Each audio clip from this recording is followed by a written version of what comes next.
के लोकप्रिय news channel city news में आप सभी दर्शकों का स्वागत है। अभी तक की तमाम छोटी बड़ी खबरों को लेकर मैं निशा बर्नवाल। तो चलिए खबरों में आगे बढ़ते हैं और नजर डालते हैं आज के हेडलाइंस पर। कोयला क्षेत्र में 3 दिवसीय आंदोलन का हुआ दमदार आगाज। बनियाडीह सीसीएल क्षेत्र में विभिन्न ट्रेड यूनियनों ने खोला मोर्चा। अपनी मांगों के समर्थन में धरना प्रदर्शन के साथ किया आवाज बुलंद।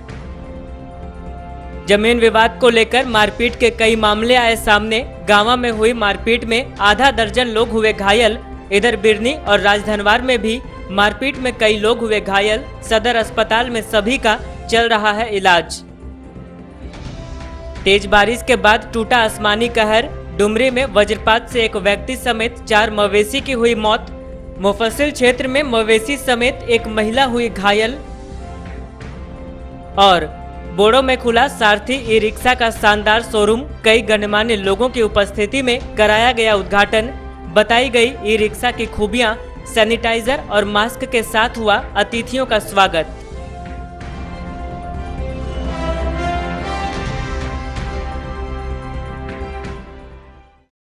केंद्र सरकार की मजदूर विरोधी नीतियों के खिलाफ कोयला उद्योग के निजीकरण, कमर्शियल माइनिंग आदि के विरोध में 3 दिवसीय हड़ताल का पहला दिन सफल रहा। इस दौरान हड़ताल से सीसीएल एरिया के सभी माइंसों में कोयला का प्रोडक्शन और डिस्पैच पूरी तरह से ठप रहा। नेताओं ने कहा कि यह धरना प्रदर्शन अगले 2 दिन भी जारी रहेगा। कोयला उद्योग के निजीकरण, कमर्शियल माइनिंग आदि के विरोध में आहूत 3 दिवसीय हड़ताल का पहला दिन गिरिडीह में बेहद असरदार रहा। राष्ट्रव्यापी कोल स्ट्राइक के पहले दिन गुरुवार को गिरिडीह सीसीएल एरिया में सैकड़ों लोग हड़ताल को सफल करने के लिए झंडा बैनर के साथ उतरे। हड़ताल से सीसीएल एरिया के सभी माइंसों में जहां कोयला का प्रोडक्शन और डिस्पैच पूरी तरह ठप रहा, वहीं इक्का दुक्का को छोड़ अधिकांश कोयला श्रमिक हड़ताल में ही रहे। इसको लेकर सुबह से ही संयुक्त मोर्चा के नेतागण मोर्चे पर डटे थे। इस क्रम में दिन भर इनका धरना प्रदर्शन चलता रहा। इस बाबत नेताओं ने कहा कि हड़ताल पूरी तरह सफल रहा है। यह केंद्र सरकार के लिए साफ संदेश है कि अब उनका तानाशाही फरमान कोयला क्षेत्र में चलने वाला नहीं है। सरकार को कमर्शियल माइनिंग, एफडीआई और कुल मिलाकर प्राइवेटाइजेशन से पीछे लौटना ही होगा। मजदूरों को उनका वाजिब अधिकार देना ही होगा। नेताओं ने कहा कि अगले 2 दिन भी हड़ताल इसी तरह सफलतापूर्वक जारी रहेगा, क्योंकि कोयला मजदूर केंद्र सरकार की मजदूर विरोधी नीतियों के खिलाफ एकजुट हो चुके हैं। हड़ताल के दौरान माले नेता राजेश कुमार यादव, राजेश सिन्हा, पप्पू खान, मोहम्मद कलाम, कन्हैया सिंह, झारखंड कोलियरी मजदूर यूनियन के तेजलाल मंडल, शोभा यादव, चुड़का हांसदा, आरसीएमएस के एनपी सिंह बुल्लू, नरेंद्र सिन्हा, बलराम यादव एवं प्रदीप दराद, यूसीडब्ल्यूयू के देवशंकर मिश्र, सरफराज आलम, अशोक मिश्र, बीएमएस के प्रमोद सिंह, सुधीर सिंह, बीबी सिंह, सीएमयू के शिवाजी सिंह, अमित यादव, मनोज पंडित, बालकिशुन यादव तथा इंटक के ऋषिकेश मिश्र समेत कई अन्य नेता जगह जगह मोर्चाबंदी करते हुए हड़ताल की सफलता में अपना योगदान दे रहे थे। जिंदाबाद जिंदाबाद, ऑल इंडिया ट्रेड यूनियन जिंदाबाद जिंदाबाद जिंदाबाद। एफडीआई नहीं चलेगा, नहीं चलेगा, नहीं चलेगा। एफडीआई नहीं चलेगा, नहीं चलेगा, नहीं चलेगा। इनकलाब जिंदाबाद जिंदाबाद जिंदाबाद। इनकलाब जिंदाबाद जिंदाबाद जिंदाबाद।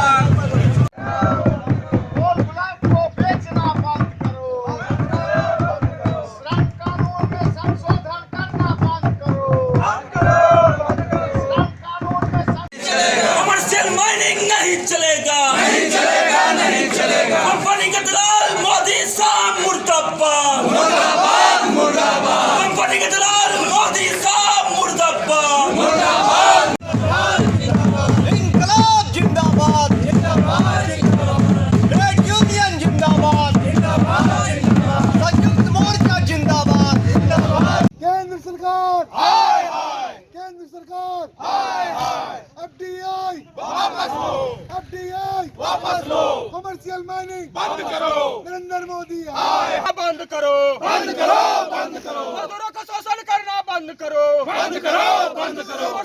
माइनिंग वापस लेना होगा, लेना होगा, लेना होगा। कमर्शियल माइनिंग वापस लेना होगा, लेना होगा, लेना होगा। मजदूरों को शोषण करना बंद करो, बंद करो, बंद करो। जय झारखंड, जय झारखंड, जय झारखंड, जय झारखंड। झारखंड मुक्ति मोर्चा जिंदाबाद जिंदाबाद जिंदाबाद, संयुक्त मोर्चा जिंदाबाद जिंदाबाद जिंदाबाद।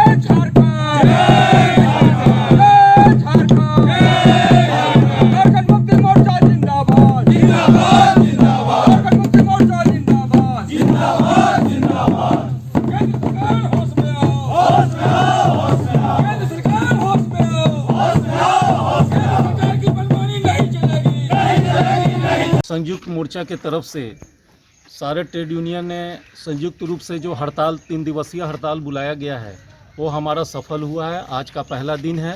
सारे मजदूरों ने स्वेच्छा से अपने को हड़ताल पर चले गए हैं और हम ये सोचते हैं कि और 2 दिन का और हड़ताल भी इसी तरह सक्सेस रहेगा, क्योंकि सरकार के गलत नीति के चलते जो हमारा 5 मांगे हैं, जैसे कोयला उद्योग में कमर्शियल माइनिंग को निर्णय को वापस लिया जाए, CMPDI को कोल इंडिया से अलग जो सरकार कर रही है उसको वापस लिया जाए, कोयला का निजीकरण को बंद किया जाए, 943, 944, 904, 905 को तुरंत लागू किया जाए और छोटे छोटे मांगों हैं उसको लेकर के जो हम लोग ने हड़ताल का आह्वान किया है। आज पहला दिन है, हम लोग सारे संतुष्ट हैं और शिफ्ट में ये सक्सेस रहा है। उपायुक्त राहुल सिन्हा की अध्यक्षता में समाहरणालय के सभाकक्ष में एक समीक्षात्मक बैठक आयोजित की गई, जिसमें आपूर्ति, कृषि, सहकारिता, भूमि संरक्षण एवं गव्य से संबंधित अधिकारियों को आवश्यक दिशा निर्देश दिया गया। साथ ही कई योजनाओं की समीक्षा की गई। समाहरणालय सभाकक्ष में गुरुवार को उपायुक्त की अध्यक्षता में आपूर्ति, कृषि, सहकारिता एवं गव्य से संबंधित एक बैठक आयोजित की गई। इस दौरान उपायुक्त के द्वारा आपूर्ति, कृषि, सहकारिता, भूमि संरक्षण एवं गव्य विकास विभाग की समीक्षा करते हुए संबंधित अधिकारियों को आवश्यक व उचित दिशा निर्देश दिया गया। साथ ही कार्यों में तेजी लाते हुए दिए गए लक्ष्यों को ससमय पूर्ण करने का निर्देश दिया गया। बैठक में उपायुक्त द्वारा धान अधिप्राप्ति की समीक्षा की गई तथा जिन पैक्सों में अभी धान है उसे शीघ्र राइस मिल में भेजने का निर्देश दिया गया। इसके अलावा उपायुक्त ने प्रधानमंत्री गरीब कल्याण रोजगार योजना, बीज वितरण, KCC की प्रगति आदि की समीक्षा की। बैठक में मुख्य रूप से जिला आपूर्ति पदाधिकारी, जिला कृषि पदाधिकारी, जिला सहकारिता पदाधिकारी, जिला गव्य पदाधिकारी, जिला मत्स्य पदाधिकारी, सभी प्रखंड कृषि पदाधिकारी एवं अन्य अधिकारीगण उपस्थित थे। सबसे महत्वपूर्ण प्रखंड है अपने जिले के, हेडक्वार्टर से सबसे नजदीक है, अच्छी खासी खेती होती है। अब खाती की किसी को चाहिए ही नहीं है। आपको भी क्या बताया निदेशक महोदय ने BC में? निदेशक महोदय क्या करना है, किसी भी कीमत क्या शुरू कराइए, इसके विरुद्ध विभाग शुरू कराइए हुआ है। उनका ये आदेश हुआ है कि जो भी नहीं ड्राफ्ट सही तरीके से राशि नहीं व्यवस्था करके पहुंचाते हैं सब आगे कर 50% ये पूरा 229 का लगेगा।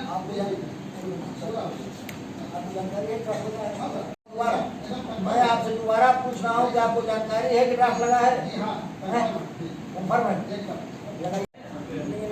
रांची से हमने बात इसीलिए थी यहाँ नहीं था, वो कह रहा है कि ये सब फोन कर तो ये जो भी ड्राफ्ट है इसको सबमिट करते हैं। कौन राज्य में 4 IPS अधिकारियों का तबादला किया गया है, जिनमें गिरिडीह SP सुरेंद्र कुमार झा भी शामिल हैं। इन्हें रांची का सीनियर SP बनाया गया है। साथ ही गिरिडीह के नए SP में अमित रेणु हैं। गिरिडीह के SP सुरेंद्र कुमार झा का तबादला हो गया है। इन्हें रांची का सीनियर SP बनाया गया है। इनके स्थान पर गिरिडीह के नए SP अमित रेणु बनाए गए हैं। बताया गया कि सूबे में 4 IPS अधिकारियों का तबादला किया गया है। इसकी अधिसूचना सरकार के अवर सचिव शैलेश कुमार सिन्हा ने जारी की है। बताया गया कि अमित रेणु धनबाद के ग्रामीण SP के पद पर तैनात थे। अमित 2016 बैच के IPS अधिकारी हैं। नए आदेश के बाद इनकी तैनाती गिरिडीह में हो गई। वहीं गिरिडीह के SP सुरेंद्र कुमार झा राजधानी रांची के SSP के पद पर अपना योगदान देंगे। आसमानी कहर की चपेट में आने से सिंधवरिया में रामेश्वर महतो की पत्नी रनिया देवी घायल हो गई। वहीं वज्रपात से कई मवेशी भी जख्मी हैं। महिला का इलाज सदर अस्पताल में चल रहा है। मुफस्सिल थाना क्षेत्र के सिंधवरिया में वज्रपात से जहां एक महिला घायल हो गई, वहीं कई मवेशी भी वज्रपात की चपेट में आकर जख्मी हैं। घटना के बाद घायल महिला को इलाज के लिए सदर अस्पताल लाया गया। बताया गया कि रामेश्वर महतो की पत्नी रनिया देवी घर में बैठी थी। इसी दौरान अचानक जोरदार बारिश के साथ आसमानी कहर टूटा, जिसके जद में आकर महिला घायल हो गई। फिलहाल महिला का इलाज चिकित्सकों की देखरेख में सदर अस्पताल में चल रहा है।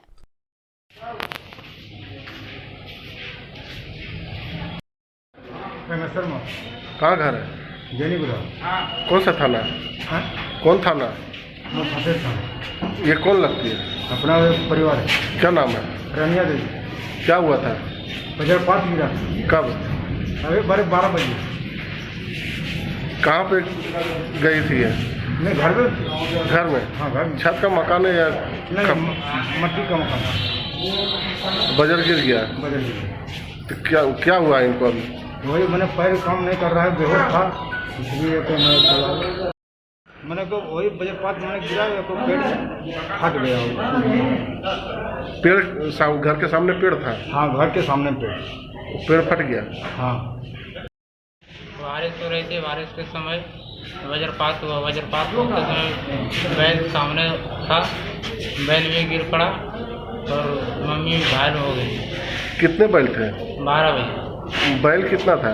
बैल 4 बैल था। सब गिर गया? सब गिर गया था। पेड़ भी क्षतिग्रस्त हुए? पेड़ के बीचों बीच में गिरा, पेड़ भी क्षतिग्रस्त हुआ। गुप्त सूचना के आधार पर पचंबा पुलिस ने गुरुवार को बाबाजी कुटिया के पास छापामारी कर अवैध कोयला लदे बैलगाड़ियों को जब्त किया। वहीं धंधेबाज भागने में सफल रहे। जब्त बैलगाड़ियों को पुलिस थाने ले आई है। पचंबा थाना क्षेत्र के बाबाजी कुटिया के पास गुप्त सूचना के आधार पर पुलिस ने दबिश देकर भारी मात्रा में अवैध कोयला को जब्त किया। गुरुवार की सुबह पुलिस को सूचना मिली थी कि अवैध कोयले से लदी कई बैलगाड़ियां तेलोडी की तरफ जा रही है। इसी सूचना पर पचंबा थाना प्रभारी सर्वानंद सिंह, उमेश सिंह ने पुलिस जवानों के साथ मिलकर छापेमारी की। इस दौरान बैलगाड़ी सहित अवैध कोयले को जब्त किया गया। बताते चले कि धंधेबाज अवैध कोयला लेकर नरेंद्रपुर से तेलोडी की ओर आधा दर्जन बैलगाड़ी से जा रहे थे। पुलिस ने रेलवे क्रॉसिंग के पास ही बैलगाड़ियों को कब्जे में ले लिया। यहां पुलिस टीम को देखते ही अफरा तफरी मच गई और कोयले के धंधेबाज भागने में सफल रहे। पुलिस ने बैलगाड़ियों के टायर को गैंता से मारकर पंचर कर दिया। बाद में ट्रैक्टर में भरकर जब्त कोयले को थाना लाया गया। इस बाबत पचंबा पुलिस का कहना है कि लगातार अवैध कोयले पर अंकुश लगाने की कार्रवाई हो रही है। इस मामले में भी छानबीन की जा रही है और जल्द ही धंधेबाजों पर कार्रवाई भी की जाएगी।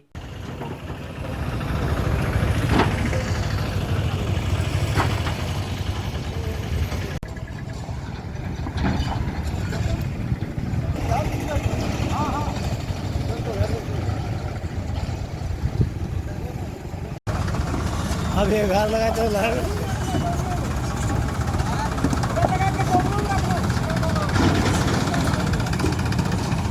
आज गुप्त सूचना मिली कि बाबाजी कुटिया के पास 8 बजे करीब आधा दर्जन बैलगाड़ी अवैध रूप से कोयला लेकर नरेंद्रपुर से तेलोडी की तरफ जा रहा है। इस सूचना पर मैं स्वयं और साथ सहानी उमेश कुमार सिंह सशस्त्र बल के साथ बाबाजी कुटिया के पास पहुंचा तो देखा कि आधा दर्जन बैलगाड़ी अवैध रूप से कोयला लोड करके खदान से लेकर के जा रहा है। इस सूचना पर बैलगाड़ी को रोका। उस पर चलाने वाले सभी बच्चे 8 से 10 साल के थे। बच्चे लोग गाड़ी से कूदकर भाग गए। इसके बाद अवैध रूप से जो बैलगाड़ी है उसको पकड़ा गया है। सारे कोयला को ट्रैक्टर से के द्वारा थाना ले जाया जा रहा है। इसकी जांच पड़ताल की जाएगी और इसमें जो भी दोषी हैं उन पर कार्रवाई होगी। और ये मुख्यालय के आदेश के आलोक में और पुलिस अधीक्षक महोदय के आदेश के आलोक में ये लगातार छापामारी जारी रहेगी और इसमें जो भी पकड़े जाएंगे उनको किसी भी सूरत में बख्शा नहीं जाएगा, क्योंकि कोयले को खदान से ले जाना ये अवैध काम है। इसके लिए जो भी कार्रवाई आज से लगातार ये छापामारी जारी रहेगा जब तक कि पूरी तरह से इस पर लगाम नहीं लगा दिया जाए। वज्रपात की चपेट में आने से डुमरी के बरमसिया में एक 18 वर्षीय युवक चंदन यादव सहित 2 मवेशियों की जान चली गई।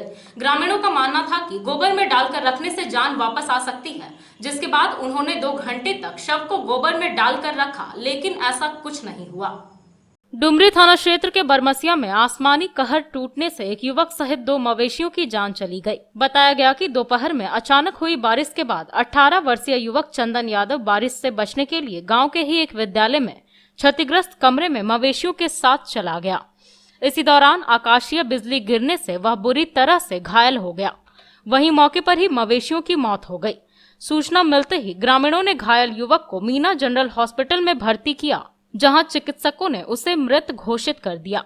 घटना के बाद ग्रामीण शव को लेकर गांव पहुंचे और शव को गोबर में डालकर 2 घंटे तक रखा। उन्हें उम्मीद थी कि वज्रपात के बाद गोबर में डालने से जान वापस आ सकती है। हालांकि ऐसा कुछ नहीं हुआ और अंत में रोते पीटते हुए परिजनों ने शव के अंतिम संस्कार की प्रक्रिया शुरू की।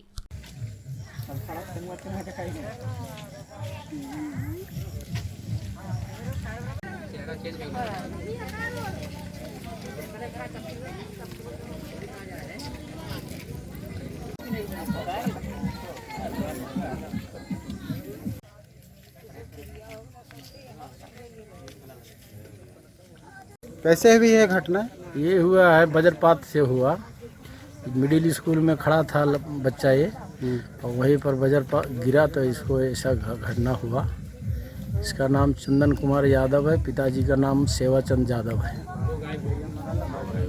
जमीन पर खेती करने को लेकर राजधनवार के मोहंडरा में दो पक्षों में हुई मारपीट की घटना में 5 लोग घायल हो गए हैं। बताया गया कि पहले भी मारपीट की घटना हो चुकी है, जिसके बाद मुखिया द्वारा सुलह कराया गया था। इसके बावजूद भी विरोधी पक्ष के लोगों ने हरवे हथियार से लैस होकर हमला कर दिया। राजधनवार प्रखंड के महुंडरा में जमीन विवाद को लेकर दो पक्षों में जमकर मारपीट हुई। मारपीट में एक पक्ष से 5 लोग गंभीर रूप से घायल हो गए। घायलों को इलाज के लिए सदर अस्पताल लाया गया, जहां से एक की गंभीर स्थिति को देखते हुए उसे धनबाद रेफर कर दिया गया। बताया गया कि एक पक्ष की क्रांति देवी, रामचंद्र महतो, विनोद प्रसाद वर्मा, सुगनी देवी, सूर्यदेव वर्मा आदि अपनी जमीन पर खेती करने गए थे। इसी क्रम में दूसरे पक्ष के राजकुमार वर्मा, रमेश वर्मा, राजेश वर्मा, पवन वर्मा, सहदेव महतो, जीवलाल महतो आदि ने हरवे हथियार से लैस होकर इन पर हमला कर दिया। घायलों का कहना है कि पहले भी इस मामले में विवाद हो चुका है, जिसके बाद मुखिया की उपस्थिति में सुलह समझौता कराया गया था और इन्हें उक्त जमीन पर खेती करने की इजाजत दी गई थी। इसके बावजूद दूसरे पक्ष के लोगों ने इनके साथ मारपीट की है। मामले की सूचना पुलिस को दी जा चुकी है। मामला कैसे मारपीट हुआ? जैसे हम लोग का खतियानी प्रॉपर्टी था 3 एकड़ 25 डिसमिल का, तो 3 एकड़ 25 डिसमिल हमारे परदादा के नाम से ही था। हमारा परदादा छोटा हुआ था, तो छोटा को बराबर वो अपना कब्जाइत मैंने हिस्सा दे दिया गया था, और उस समय से हम लोग उसको जोतवाद करते आ रहे हैं। आज से 8 दिन के पहले उसमें फसल लगाए, जो कि ज़मीन से निकल चुका है। उसी के उपरांत उस फसल को हम देखने के लिए मेरा सांझली भाभी पहले गई। उसके फसल जहाँ लगाए थे उससे पहले गड्ढा है, उसमें उन लोग छुप के था अपना हथियार के साथ, और जब सांझली भाभी गई तो उसको मार के गिरा दिया गया। उनके बचाव के लिए जब गया बड़की भाभी, उनको मार दिया गया। जब हल्ला हुआ तो जो नरेगा से भी डोभा पास होता है, उसमें मेरा बड़ा भाई काम करता था और भतीजा काम करता था। इन दोनों को दौड़ के गया, तब तक देखी थी कि उन लोग खून से लथपथाया हुआ। अब उनको देखने के पकड़ने के उपरांत में अपना परिवार को इन लोग लाठी से बरसाया, सहेला भाई को और बड़ा भाई को भी परसाया। जब हम देखे थे, हम करीबन 100 मीटर के दूरी में थे, अब देखे कि वहाँ उन लोग अभी जाते था और इन लोग चिल्लाने लगा था। हम जब आए तो हम पर भी वर छड़ व लाठी से राजेंद्र वर्मा, राजकुमार वर्मा, जीवल वर्मा। कौन सा थाना का मामला है? जैसे बिरनी थाना का मामला है। बिरनी थाना का मामला। कौन कौन थे मारपीट में? मारपीट करने वाला कौन कौन था? राजेंद्र वर्मा, राजकुमार वर्मा, सहदेव महतो, जीवलाल महतो, रमेश प्रसाद वर्मा, राजेश वर्मा, पवन कुमार वर्मा। ये लोग सब मारपीट और उनके सारे परिवार थे, बच्चे थे, परिवार थे, जो कि मसाला भी था हाथ में।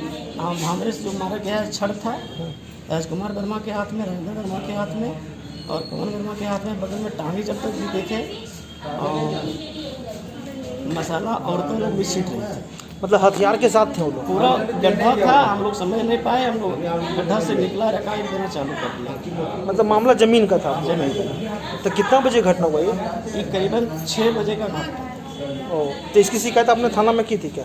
पहले नहीं की, इसके बाद अब की। जमीन विवाद को लेकर गांव के महेशपुर गांव का एक मामला सामने आया है, जहां 2 पक्षों में मारपीट हुई, जिसके बाद आधा दर्जन लोग घायल हो गए। स्थानीय पंचायत प्रतिनिधियों ने कहा कि पुलिस की लापरवाही की वजह से यह घटना घटी है। पुलिस को पहले ही मामले की जानकारी दी गई थी, लेकिन पुलिस ने मामले को हल्के में लेते हुए खुद ही मामले को सलटने को कहा। गांवा थाना इलाके के महेशपुर गांव में गुरुवार की सुबह जमीन विवाद को लेकर मारपीट हो गई। मारपीट की इस घटना में आधा दर्जन लोग घायल हो गए। घायलों में एक पक्ष के कारू साव के सिर पर चोट लगी है। इसके अलावा इसी पक्ष के धीरज व 6 वर्षीय बच्ची सरिता कुमारी भी चोटिल है, जबकि दूसरे पक्ष की सविता देवी, मुनिया देवी, सुनील यादव व महेश यादव घायल हैं। दोनों पक्ष एक दूसरे पर मारपीट का आरोप लगा रहे हैं। इस मामले पर एक पक्ष का आरोप है कि जब वे लोग जमीन विवाद की शिकायत लेकर थाना पहुंचे तो पुलिस ने खुद ही मामले को सलटाने को कहा। इधर मारपीट की इस घटना के बाद स्थानीय पंचायत प्रतिनिधियों ने कहा कि पुलिस यदि इस मामले को गंभीरता से लेती तो शायद इस तरह की घटना नहीं घटती। इस मामले पर गांवा थाना प्रभारी विजय करकेट्टा ने कहा कि पूर्व में मामला आया था तो 107 की कार्रवाई की गई थी, बाकी किसी तरह की बात नहीं कही गई है। लापरवाही का आरोप पूरी तरह गलत है। मारपीट का केस आया है जिसमें कि दीपक में कारू साव है, उनको चोट है सर में, और दूसरे पास है सविता देवी, मुनिया देवी, सुनील यादव और महेश यादव। तो सुनील यादव और महेश यादव को सर में चोट है और महेश यादव को चेस्ट में चोट है और चोट लगने के कारण मुंह से ब्लड भी आ गया है, तो जिसके कारण उनको रेफर किया जा रहा है सदर हॉस्पिटल गिरिडीह के। महेश आया, उसका पति और बहू आया 4 ठो से मिलते, उसमें टांगी था, फरसी था, फरसी टांगी और सबला मिल के आया, लाठी 2 ठो, महेश और सुनील। अच्छा, बाबू 2 ठो लेडीज़ का हाथ में 2 ठो लाठी था। हम अपना घर जाते थे, नया घर, वहीं बगल में नया घर बनाए और पुराना घर में बगल में, वही घर नया घर में हम जाते थे। उसका बाद इसका माँ का बिलोज पकड़ कर तान रहा था। हम बोले कि यार भाई चल अभी इसको छोड़ दीजिए, अभी इसका क्या है। उसका बाद उसी पैथी में हमारे ऊपर में चला दिया फरसी, और एक लाठी यहाँ मार दिया, एक लाठी यहाँ मार दिया बचाने के थी। और किसी को चोट लगा? इसका लग गया है, हमारा परिवार रहा, वो इसी को फिर मार दिया। बुधवार को बेंगाबाद के पारडीह में कुछ दुकानदारों द्वारा नकली नोट मिलने की शिकायत की गई थी, जिसके बाद बेंगाबाद पुलिस ने सघन जांच अभियान चलाते हुए रंजीत वर्मा नामक एक व्यक्ति को पूछताछ के लिए हिरासत में लिया है और आगे की कार्रवाई कर रही है।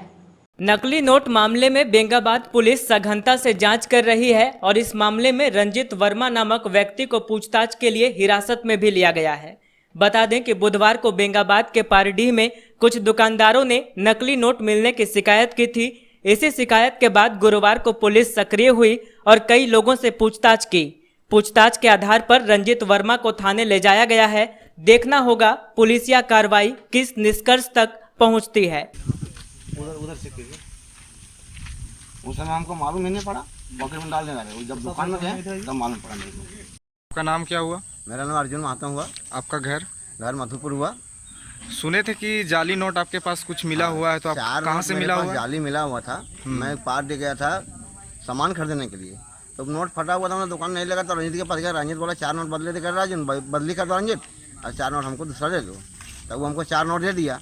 अब गया वहाँ से नोट लेकर धर्म का दुकान में, वहाँ डीपी खाद लिए, यूरिया खाद लिए और चना लिए। उसके बाद ले करके तब तक धर्म को पैसा दिया। धर्म बोला ये डुप्लीकेट है, नहीं चलेगा नोट। उसके बाद फिर दोबारा धर्म और हम दोनों आदमी आए हैं। उसके पास भी एक नोट था, वो भी लेके आया। धर्म और हम दोनों आए हैं। दुकान बंद करके रंजीत भाग गया। जो धर्म जो राशन दुकान जो चलाता है, उनके साथ आप उनकी दुकान पे गए दोनों चल के? और वहाँ जब तक आप पहुँचे तब तक पता चला कि दुकान मतलब शटर डाउन करके वो निकल गया। उसके बाद वहाँ फोन लगाया गुरुकुल से, तो गुरुकुल को बोला है 4 नोट हम पुराना ले हैं और नया दिए हैं। गुरुकुल के सामने बोला है, ठीक है। तो वो बोला सबूत हो गया, ठीक है आपको खुद अपने आप जाइए। गुरुकुल लोग सब बोल दिया ठीक है आपको जाइए। तो नोट तो हमारा चला गया।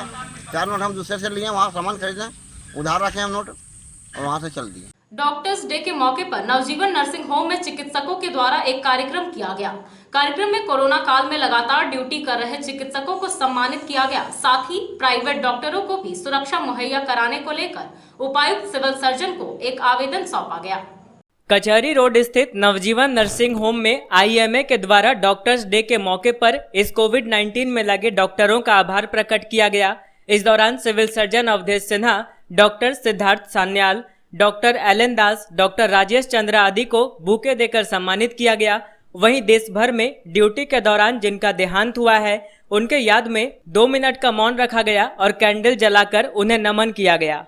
साथ ही सिविल सर्जन अवधेश सिन्हा तथा उपायुक्त को आवेदन देकर उनके माध्यम से सरकार से मांग की गई कि इस कोविड-19 में जिस प्रकार सरकारी डॉक्टर को सुरक्षा व्यवस्था दिया जा रहा है उसी प्रकार प्राइवेट डॉक्टरों को भी सुरक्षा मिले। मौके पर IMA अध्यक्ष डॉक्टर विद्याभूषण, डॉक्टर अमिता राय, डॉक्टर बालमुकुंद प्रसाद, डॉक्टर पी सहाय, डॉक्टर मधुभूषण, डॉक्टर शैलेंद्र चौधरी आदि मौजूद थे।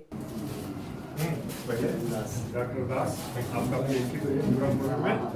डॉक्टर राजेश चंद्रा,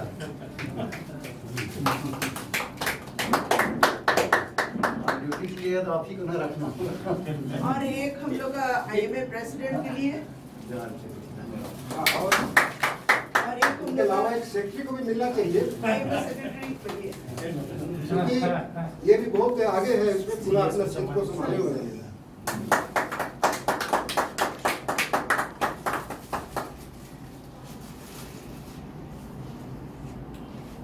और एक छोटा छोटा खुला हुआ है हम लोग के लिए।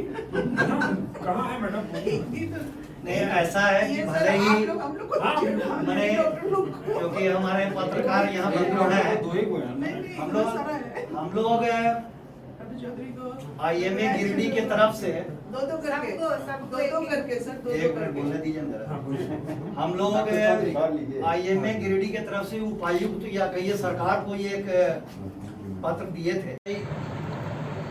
IMA गिरिडीह की तरफ से हम लोगों ने डॉक्टर्स डे का सेलिब्रेशन किया और उस डॉक्टर्स डे में हमारे मुख्य अतिथि के रूप में हमारे सिविल सर्जन और वरीय चिकित्सक डॉक्टर सिद्धार्थ सान्याल, IMA के सारे पदाधिकारीगण, वुमेन्स विंग के पदाधिकारीगण और हमारे सम्मानित चिकित्सक उपस्थित हुए।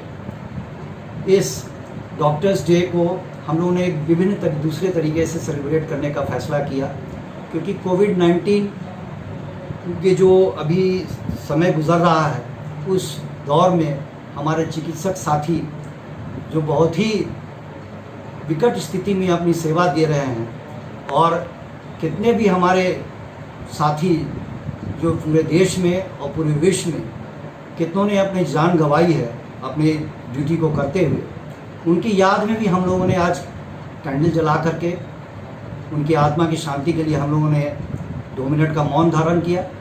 उसके अलावा उनके परिवार को शक्ति मिले उसके भी हम लोगों ने भगवान से याचना की। और गिरिडीह में जो हमारे कोविड सेंटर बने हुए हैं उसकी देख रेख हमारे यहाँ सिविल सर्जन। इस कार्यक्रम के तहत हम लोग जो गिरिडीह में कोविड सेंटर बना हुआ है उसकी देख रेख जो हमारे माननीय सिविल सर्जन के द्वारा किया जा रहा है, उसमें जो भी डॉक्टर्स की ड्यूटी रही, जैसे हम लोग की जानकारी हुई doctor Siddharth Sanyal, doctor Alan Das, doctor Rajesh Chandra, उन सारे उपस्थित थे वे, उनको हम लोगों ने बुके दे करके सम्मानित किया, उनके हौसला अफजाई की और हम लोग ये एक खुशी जाहिर की है कि इनके नेतृत्व में गिरिडीह जिला को जो एक सर्विस मिला है और अभी चल रहा है वो अति उत्साहपूर्ण है और हम लोगों ने धन्यवाद दिया IMA अपनी पूरी टीम के साथ। और उसके अलावा जितने भी हमारे प्राइवेट चिकित्सक हैं, इंडिविजुअल क्लिनिक चला रहे हैं, नर्सिंग होम चला रहे हैं, वो भी इस दौर में अपनी पूर्ण सेवा दे रहे हैं। हालांकि जो सरकार की नीति है उस नीति के तहत एक प्राइवेट और एक सरकारी में जो ये कानून बनाया गया उसे हम लोगों ने पिछले माह अपने माननीय सिविल सर्जन को द्वारा जो ये नियम बनाया गया है उस नियम के में जो खामियां है और जो हमारी डिमांड्स है उसको हमने अपने माननीय सिविल सर्जन के द्वारा सरकार को एक आवेदन दिया है। वो चाहे ये कानून राज्य सरकार का हो या केंद्र सरकार का हो, उस कानून के तहत जो प्राइवेट और नॉन प्राइवेट है सरकारी हैं उनमें ये जो भेदभाव है उसको समान रूप से देखा जाए और वो जो इंश्योरेंस का परव्यू है सभी के में लागू हो और सारे को कोरोना वॉरियर्स में जोड़ने की कोशिश किया जाए, जिससे कि प्राइवेट डॉक्टर्स और नर्सिंग होम में जो एक भय का है माहौल है और एक घबराहट है वो ना रहे और वो एक स्वच्छ मन से और फ्री मन से लोगों का ट्रीटमेंट करें। इसका आवेदन हम लोग माननीय उपायुक्त को भी दिया है और सरकार को भी हम लोग आवेदन को यह भेजा है। तो ये मैं चाहता हूँ कि गिरिडीह IIM में क्योंकि ये पहल से सरकार इस पर ध्यान दे और जितने भी चिकित्सक हैं जो अपनी सेवा देते आ रहे हैं ज़िले में वो पूर्ण रूप से अपना सेवा आगे तक भी अपना रखेंगे और उनको उत्साहवर्धन करने में ये कानून अगर लागू कर देते हैं तो उनको और इसमें सहायता होगी काम करने में। जमीनी विवाद को लेकर देवरी के माणिकबाग में दो पक्षों के बीच जमकर मारपीट हुई, जिसमें 5 लोग घायल हो गए। उनमें से 2 की स्थिति चिंताजनक बनी हुई है, जिन्हें धनबाद रेफर कर दिया गया है। वहीं पुलिस मामले की जांच पड़ताल कर रही है। देवरी थाना क्षेत्र के बेको माणिकबाग में जमीन विवाद को लेकर 2 पक्षों में जमकर मारपीट हो गई। घटना में 5 लोग घायल हो गए। घटना के बाद 5 में से 4 को इलाज के लिए गिरिडीह सदर अस्पताल लाया गया। इनमें से 2 की स्थिति चिंताजनक बनी हुई थी, जिन्हें प्राथमिक उपचार के बाद धनबाद रेफर कर दिया गया है। बताया गया कि साधुराम के परिवार के साथ रंजीत राम का जमीनी विवाद चल रहा था। यही विवाद मारपीट का कारण बना। घटना में साधुराम, सुधीर राम, मदन राम, अनिल राम और मनीष राम घायल हुए हैं। वहीं मारपीट का आरोप रंजीत राम, अशोक राम, सुबोध राम, रूप नारायण राम, संतोष राम आदि पर लगा है। बताया गया कि सभी लोग हरवे हथियार से लैस होकर वहां पहुंचकर हमला बोल दिए। घटना में साधुराम को चाकू मारा गया है। फिलहाल पुलिस मामले की तफ्तीश कर रही है।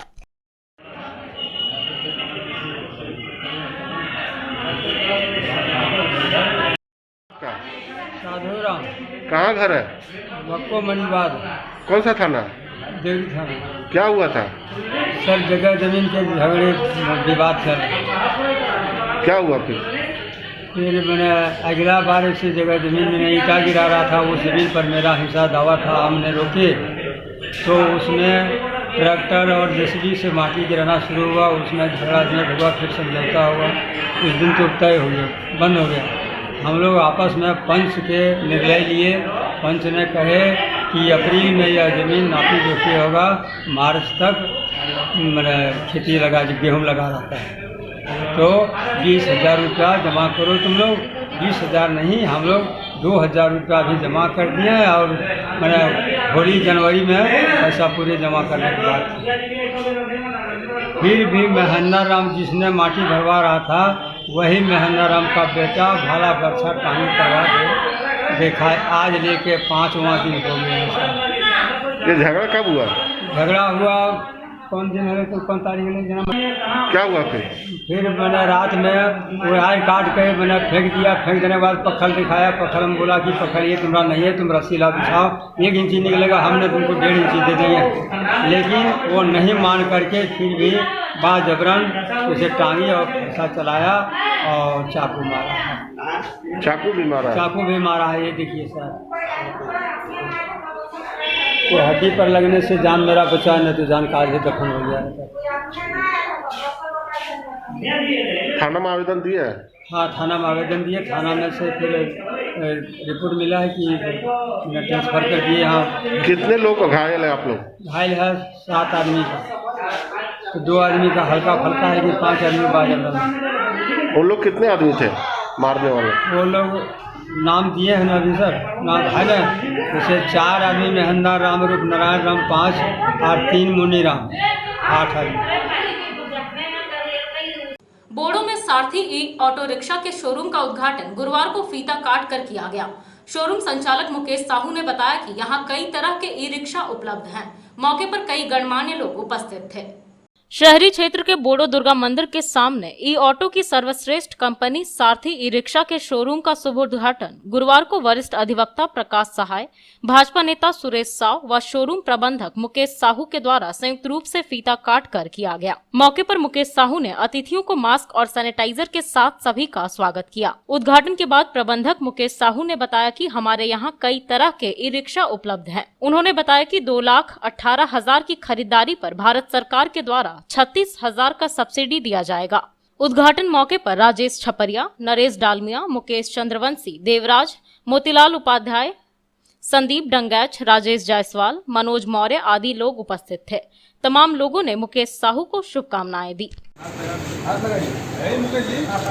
एक सेकेंड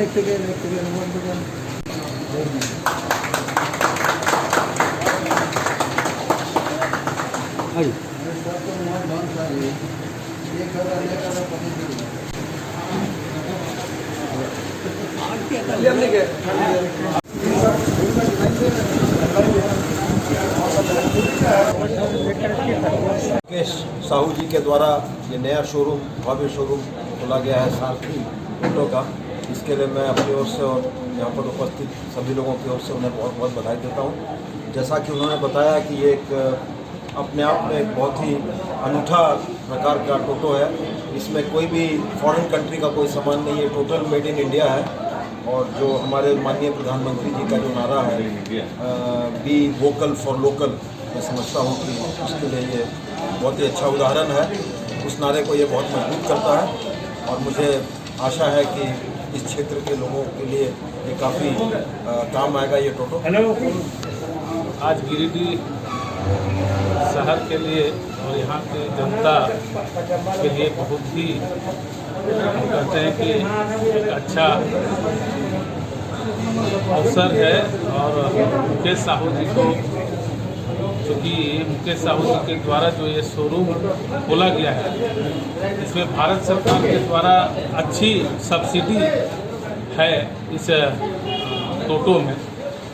और हमारी शुभकामना है कि मुकेश जी का ये शोरूम अच्छा चले और यहाँ की जनता इसका लाभ ले। बहुत बहुत सर्वप्रथम मैं आप लोगों का धन्यवाद करता हूँ जो आज हमारे ई रिक्शा भारत का सबसे पहला लॉन्चिंग रिक्शा है जिसका नाम है सारथी।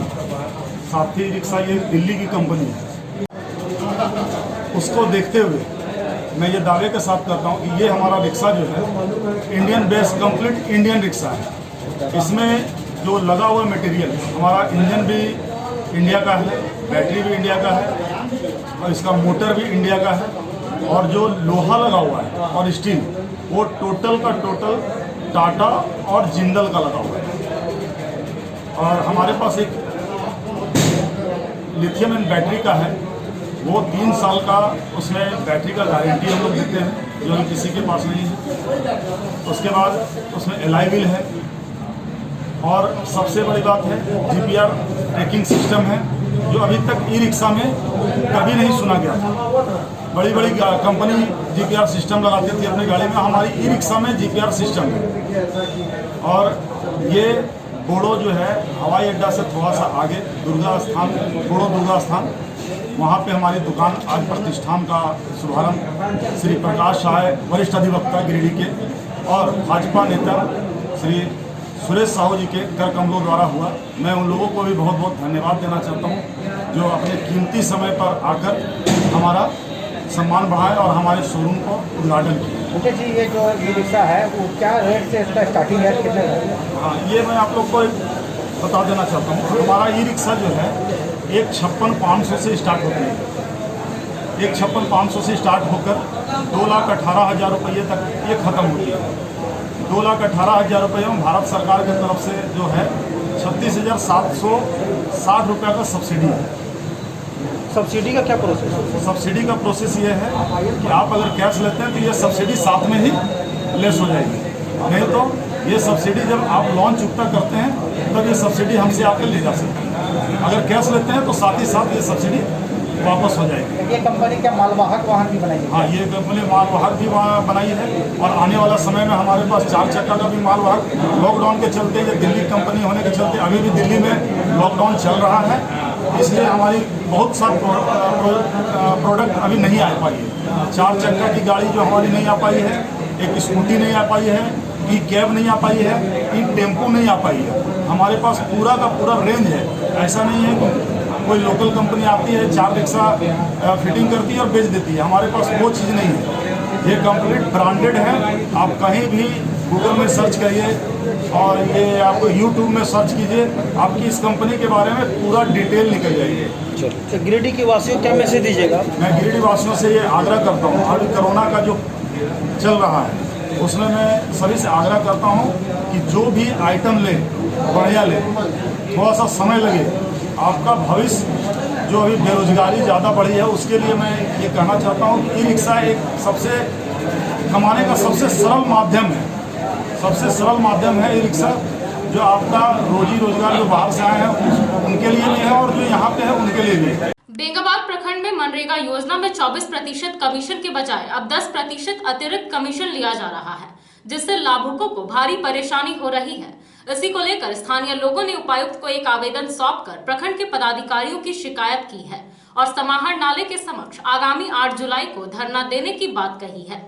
मनरेगा योजना में प्रखंड के पदाधिकारियों द्वारा कमीशन लेने की शिकायत के साथ गुरुवार को बेंगाबाद के कई लोगों ने एक आवेदन उपायुक्त को सौंपा और समाहर नाले के समक्ष धरना देने की सूचना दी।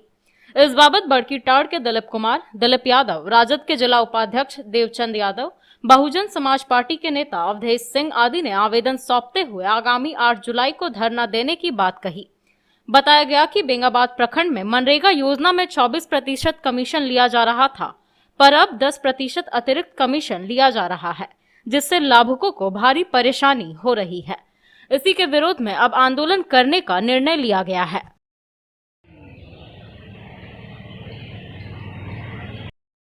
मेरा घर बड़की टाड़ है। मेरा नाम दिलीप कुमार है। मेरे पिता का नाम श्री दासू मास है। मेरे पिता के नाम पर एक मनरेगा का योजना लिया गया था, जिससे 1,92,000 रुपये का मटेरियल पेमेंट था और 1,60,000 रुपये का लेबर पेमेंट था, जिसमें 27,300 का वेंडर के द्वारा हमें मटेरियल मिला। बाकी पैसा बिना सहमति से 1,92,000 पूरा मटेरियल पैसा वेंडर के पास था मिला। उसके बाद हम जब पैसा उससे मांगने के लिए गए काम फाइनल करने के बाद, तो वह 1 लाख रुपये का हमें चेक दिया। बाकी पैसा वह पीसी के रूप में रख लिया। बाकी 24% वह पीसी ब्लॉक के नाम पर काटा, 10% पीसी वह जिला के नाम पर काटा, जिसका 24% का वह हिसाब दे रहा है और 10% का जिला का हिसाब नहीं दे रहा। 24% पीसी जो है वह ब्लॉक के नाम पर इस प्रकार है। वीडियो का 3%, बीपीओ का 2%, ऑपरेटर 1%, वेंडर 2%, मुखिया 5%, पंचायत सेवक 3%, रोजगार सेवक 3%, जेई 4%, जेई 1%। ये कौन लिख के दिया है? यह वेंडर लिख के दिया, नितेश साहब। गिरिडीह जिला में मनरेगा में लूट मचा हुआ है। मनरेगा से जो योजना है उसमें नियम है कि जो व्यक्तिगत लाभ का योजना है वो सीधे लाभुक के खाता में पैसा जाना चाहिए था, लेकिन लाभुक के खाता में पैसा नहीं जाके वेंडर के खाता में पैसा भेजा जा रहा है और उसके बिना सहमति का भेजा जा रहा है। और इसके एवज में जो है सो पहले 24% घूस लिया जाता था, अब उस घूस की राशि को बढ़ा के 34% कर दिया गया है। जब लाभुक वेंडर से पूछते हैं कि भाई पहले 24% घूस काटता था, अब 34% क्यों काट रहा है, तो 24% का तो हिसाब देते हैं जिसमें बीडीओ, बीपीओ, मुखिया, जेई, एई ये सब का हिसाब वो लिखित में दे देते हैं कि इसको जो है सो इतना प्रतिशत हम घूस देते हैं। बाकी का 10% के बारे में उनका कहना है कि चूँकि इसका शिकायत जब जिला में किया गया था तो हम लोगों का खाता फ्रीज कर दिया गया था और खाता फ्रीज खुलवाने के लिए 10% जिला में घूस देना पड़ रहा है, जबकि वो यह नहीं बतला रहा है कि जिला में वो आखिर किसको देता है। तो इसलिए इसी मांग को लेके कि डीसी साहब के यहाँ हम लोग 8 तारीख को धरना देंगे कि भाई वो 10% 24% तो अब सर्टिफिकेट दे रहे हैं। उपायुक्त को हम लोग बार बार यहाँ धरना प्रदर्शन किए, लेकिन अब उपायुक्त उसका खुला प्रमाण दे रहे हैं कि भाई छूट दे दिए कि भाई 24%। तो 24% तो हम लोग मान लिए, बाकी का 10% किसको दे रहा है रिश्वत, हम लोगों के पास टोटल प्रमाण है कि वो रिश्वत जो ले रहा है टोटल प्रमाण है। और उसके बावजूद भी हम लोग कई एक बार धरना प्रदर्शन किए, डीसी साहब सुने नहीं हैं। फिर हम लोग कह रहे हैं कि भाई 24 से अब 34 कर दीजिएगा, दिनों दिन ऐसा हो जाएगा कि आप 100 का 100 आप ही लोग ले लीजिएगा, तो ज़मीन पर काम क्या होगा। तो इसी मांग को लेके हम लोग 8 तारीख को जो है यहाँ डीसी साहब के कार्यालय के समक्ष धरना पर बैठे। तो चलते चलते एक बार फिर नजर डालते हैं आज के हेडलाइंस पर। कोयला क्षेत्र में 3 दिवसीय आंदोलन का हुआ दमदार आगाज। बनियाडीह सीसीएल क्षेत्र में विभिन्न ट्रेड यूनियनों ने खोला मोर्चा, अपनी मांगों के समर्थन में धरना प्रदर्शन के साथ किया आवाज बुलंद। जमीन विवाद को लेकर मारपीट के कई मामले आए सामने। गांवा में हुई मारपीट में आधा दर्जन लोग हुए घायल। इधर बिरनी और राजधनवार में भी मारपीट में कई लोग हुए घायल। सदर अस्पताल में सभी का चल रहा है इलाज। तेज बारिश के बाद टूटा आसमानी कहर। डुमरी में वज्रपात से एक व्यक्ति समेत 4 मवेशी की हुई मौत। मुफस्सिल क्षेत्र में मवेशी समेत एक महिला हुई घायल। और बोड़ो में खुला सारथी ई रिक्शा का शानदार शोरूम। कई गणमान्य लोगों की उपस्थिति में कराया गया उद्घाटन। बताई गई ई रिक्शा की खूबियां। सैनिटाइजर और मास्क के साथ हुआ अतिथियों का स्वागत।